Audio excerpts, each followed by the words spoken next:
Hello guys, आप सबका स्वागत है मेरे लर्निंग पॉइंट यूट्यूब चैनल में। तो आज हम करेंगे class 8 subject science chapter 2 micro organisms friend and foe. This is lecture 1। Topics to be discussed. अब हम इस लेक्चर में जो टॉपिक डिस्कस करने वाले हैं वो है first micro organism, second where do micro organisms live, third micro organisms and us. अभी जो माइक्रो ऑर्गेनिजम्स एंड अस है इसके भी 7 पार्ट हैं, लेकिन हम इस लेक्चर में 3 ही डिस्कस करेंगे। वो है फ्रेंडली ऑर्गेनिज्म, लेकिन मैं आपको उन 7 के नाम बता देता हूँ पहले। Friendly organisms, making of curd and bread, commercial use of micro organisms, medicinal use of micro organisms, vaccine, increasing soil fertility, cleaning the environment. So let's begin.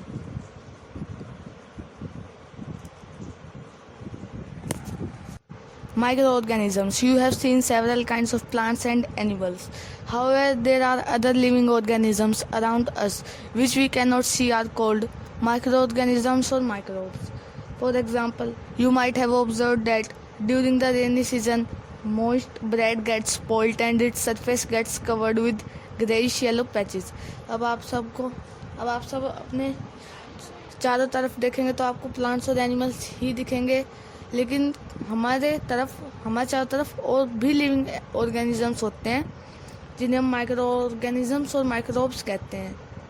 और वो हमें इसलिए नहीं दिखते क्योंकि वो बहुत छोटे होते हैं और हम उन्हें अपनी आंखों से नहीं देख सकते। For example, you might have observe that during the rainy season moist bread gets spoiled and its surface gets covered with greyish yellow patches. अब आपने रेनी सीजन में देखा होगा कि ये जो मोइस्ट ब्रेड होती है, अगर आप उसको खुले में रख देंगे तो वो स्पॉइल्ड हो जाएगी, ख़राब हो जाएगी।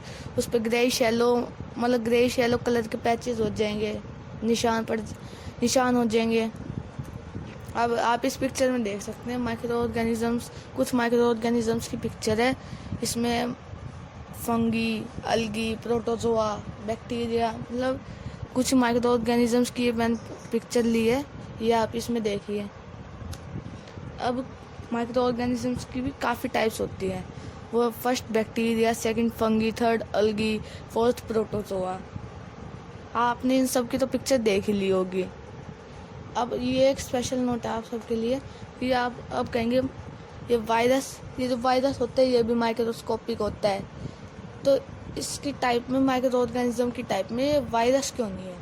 वायरस होता माइक्रोस्कोपिक है, लेकिन वो माइक्रो ऑर्गेनिज्म से डिफरेंट होता है, इसलिए हम उसे माइक्रो ऑर्गेनिज्म नहीं कह सकते। Where do micro organisms live? और ये माइक्रो ऑर्गेनिजम्स रहते कहाँ हैं? They live in all types of environment ranging from ice cold climate to hot springs and deserts to marshy lands. अब ये जो माइक्रो ऑर्गेनिजम्स होते हैं ये हर टाइप के एनवायरनमेंट में रहते हैं, चाहे वो बर्फीला इलाका हो, हॉट स्प्रिंग्स हो या फिर डेजर्ट्स हो। They are also found inside the bodies of animals including humans. और जो माइक्रो ऑर्गेनिजम्स होते हैं वो एनिमल्स की बॉडी में मिलते हैं और ह्यूमन्स की बॉडी में भी मिलते हैं, वो एनिमल्स के साथ साथ। Some micro organisms grow on other organisms while others exist freely. और कुछ माइक्रो ऑर्गेनिज्म ऐसे होते हैं वो उन ऑर्गेनिजम्स के ऊपर ग्रो करते हैं, मतलब उनके अंदर रहते हैं जो इंडिपेंडेंट है, जो किसी और ऑर्गेनिज्म पे डिपेंड नहीं है, वो खुद फ्रीली लीव करता है। माइक्रो ऑर्गेनिजम्स एंड अस। अब ये माइक्रो ऑर्गेनिजम्स एंड अस यानी जो माइक्रो ऑर्गेनिजम्स होते हैं और हम इसके बारे में पढ़ेंगे। Micro organisms play an important role in our lives. Some of them are beneficial in many ways whereas some others are harmful and cause diseases। अब आप सबको पता है जो माइक्रो ऑर्गेनिजम्स होते हैं ये बहुत इंपॉर्टेंट रोल प्ले करते हैं हमारे लाइफ के अंदर, और कुछ हमारे लिए बेनिफिशियल भी होते हैं और कुछ हार्मफुल भी होते हैं। अब फ्रेंडली माइक्रो ऑर्गेनिजम्स, जो माइक्रो ऑर्गेनिजम्स हमारे लिए फ्रेंडली है, माइक्रो ऑर्गेनिजम्स हमारे लिए फ्रेंडली कैसे, अब हम ये पढ़ेंगे।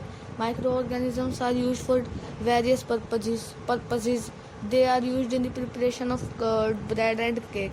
माइक्रो ऑर्गेनिज्म डिफरेंट पर्पस के लिए यूज़ होते हैं और वो दही, ब्रेड और केक बनाने में भी हम उन्हें यूज़ करते हैं.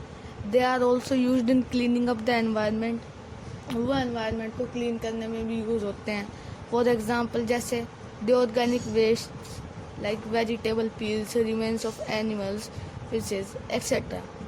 जैसे ये जो ऑर्गेनिक वेस्ट होते हैं, वेजिटेबल की पील्स मतलब उनके छिलके वगैरह, एनिमल्स के जो रिमेन्स होते हैं उनको are broken down into harmless and usable substances by bacteria. वो मतलब बैक्टीरिया के द्वारा डिकम्पोज कर दिए जाते हैं और यूजफुल सब्सटेंसेस में कन्वर्ट कर दिए जाते हैं.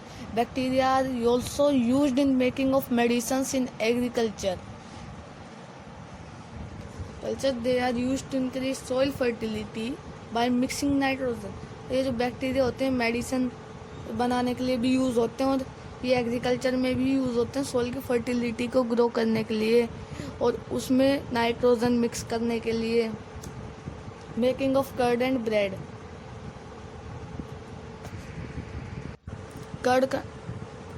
Curd contains several microorganisms of these bacterium.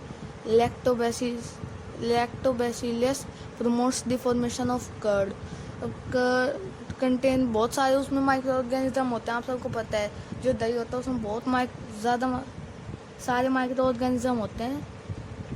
लेकिन जो बैक्टीरिया उसको मतलब कर्ड को बनाने में हमारी हेल्प करता है उसका नाम है बैक्टीरियम लैक्टोबैसिलस.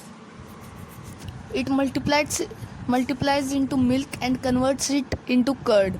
ये जो बैक्टीरिया होते हैं मिल्क में मल्टीप्लाई करता है अपने आप को और उसको कर्ड में कन्वर्ट कर देता है. Bacteria are also involve in the making of cheese. और जो बैक्टीरिया होते हैं चीज़ की फॉर्म में चीज़ को बनाने में भी इन्वॉल्व होते हैं. Pickles and many other food ingredients. Pickles को भी जैसे अचार को बनाने में मदद करते हैं. बहुत सारी चीज़ें बनाने में मदद करते हैं. Commercial use of micro organisms. अब ये जो कमर्शियल यूज़ करते हैं माइक्रो ऑर्गेनिज्म मतलब कुछ मनी अर्न करने के लिए जो माइक्रो ऑर्गेनिजम्स के यूज़ करते हैं उसमें मनी अर्न करने के लिए माइक्रो ऑर्गेनिज्म हमारे किस काम आते हैं, कैसे काम आते हैं, अब हम ये पढ़ेंगे. Micro organisms are used for the large scale production of alcohol, wine, acetic acid means vinegar. Micro organisms बहुत ज़्यादा स्केल पे अल्कोहल की प्रोडक्शन में यानी ये जो अल्कोहल की प्रोडक्शन में भी यूज़ होते हैं या वाइन और विनेगर जिसे हम एसिटिक एसिड कहते हैं. Yeast is used for commercial production of alcohol and wine. अब ये जो यीस्ट होता है ये अल्कोहल और वाइन की प्रोडक्शन में यूज़ होता है. For this purpose yeast is grown on natural sugars present in grains like barley, wheat, rice and crushed fruit juices etcetera. अब इस पर काम के लिए यीस्ट को नेचुरल शुगर्स जिनमें प्रेजेंट होते हैं उनमें ग्रो किया जाता है जैसे barley, wheat, rice and crushed fruit juices etcetera.